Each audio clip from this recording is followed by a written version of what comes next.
A question that atheists often ask is so common that they talk about it all the time in forums, social media, videos. Perhaps it is one of the most important pillars of disbelief. On the other hand, this question can confuse Muslims too. If there is a creator, then he would not allow these disasters to happen, but is this really the case? So first of all, let us explain why the existence of evil in the world does not prove the absence of a creator.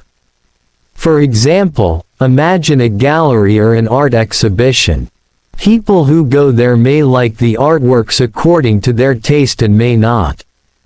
A person who does not know anything about art, when he sees a famous and valuable painting, he may say that this painting has no meaning. So here I am only seeing random and hugaby lines, but to a person who knows about art, that painting can have extraordinary properties. Behind every brush stroke there can be many meanings. Yes, a person who doesn't understand art. One may not like the work of art, but he cannot say that the work of art has no artist. Just as a man looking at the world may find some disastrous things ugly, or may not like his own ill health, or may not understand the reasons behind them, but none of this proves the non-existence of God, because to say that there is something ugly implies a doer. May it be the absence of God, not a problem, and atheists can't use it as a proof. Then what is the reason why people live with so many problems and disasters? Let's look at it. If something is defective, you can tell by knowing the purpose of creation. If a thing fulfills its purpose, if it works well, then we can say it's standard, it's good, it works perfectly. But if the thing doesn't work as intended, we say it's ugly and defective. For example, the purpose of a library. It is to provide a quiet and peaceful environment for people to study. Now if you go to the library and don't like that quiet environment, can anyone say that this place is so quiet? Why is everyone sitting here quietly? Why is no one talking? What is bad? Can you criticize like this? Of course not. Because that's what a library is supposed to be. It's an environment where there's silence. That's the purpose of the library. So the fact that the library is quiet indicates that it's a good quality library. Or imagine a Jim lying exhausted on the floor. What would he say about who is killing these people? What a cruel and bad environment. Of course he can't say that, because the purpose of this place is to improve the physical condition of people through hard work. Just like these examples, this universe created for a specific purpose. The events of the universe are good or bad. We can only know that there is no purpose in the creation of the universe, and only the creator of the universe can tell us that. Acknowledging the greatness of the name is the ultimate goal of our life, to be a good servant of Allah, and for that we need to know His name and attributes well. If we look at the universe in the light of our intentions, we will see that problems, tribulations and diseases are actually essential. Did we know this name of God the healer, or if the name of Razak, i.e. sustenance provider, was not there, if there was no test of gratitude and patience, then could we not progress on the path of spirituality? Therefore we cannot see these events as mistakes or evil. Their families need your help.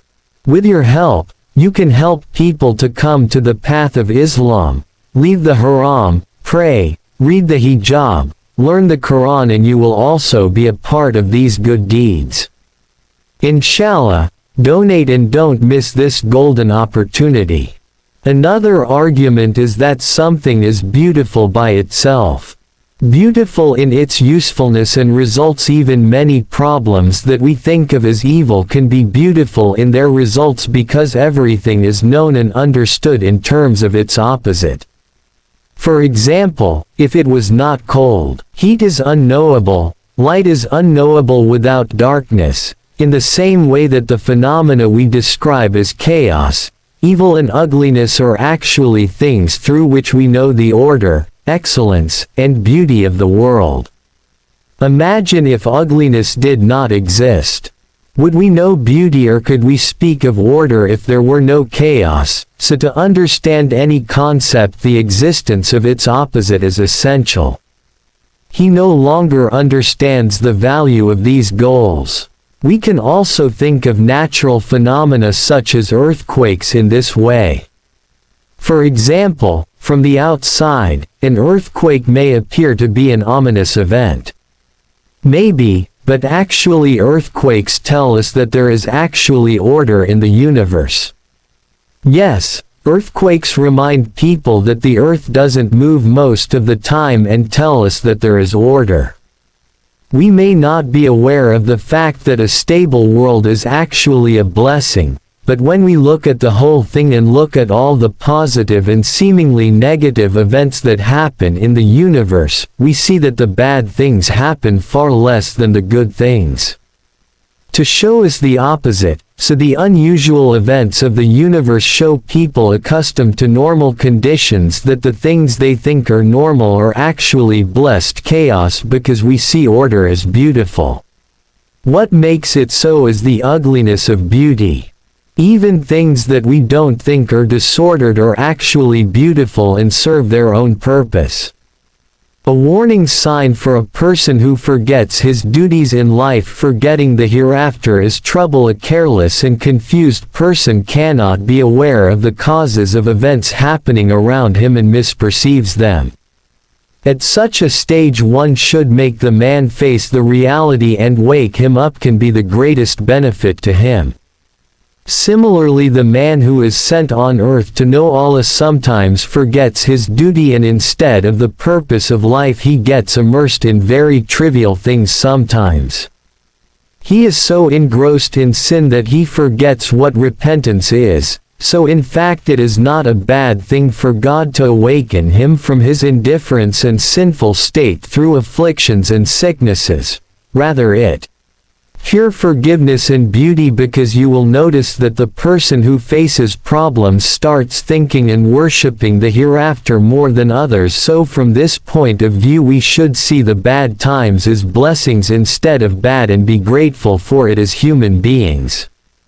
We spend our whole life trying to know what is good and what is bad, and most of the time we realize the wisdom behind the events.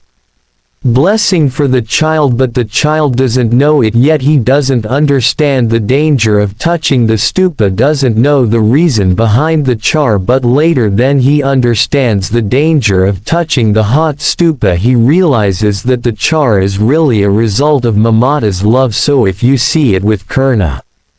So notice that there is nothing really bad about impatience in these examples. As you can see, they are some warnings from Allah to us. Sometimes we don't understand them. We may think they are bad things, but actually they are bad. On the contrary, they come from pure mercy. Sometimes we are too late to understand it. Just think about it. If there is wisdom behind a mother's cry, there is a rational reason. Why not grace, in the warning sent by God, that God showers on man, his infinite love and care? Yes, man is like a soldier on duty trying to understand the world and know his Creator. Think of God's grace. Think of all the beautiful things He has created. A sense of compassion. Is God real? What would harm you in the sense of the one who has placed goodness in all things? The one who governs all things with great wisdom. Would he create chaos and unnecessary things?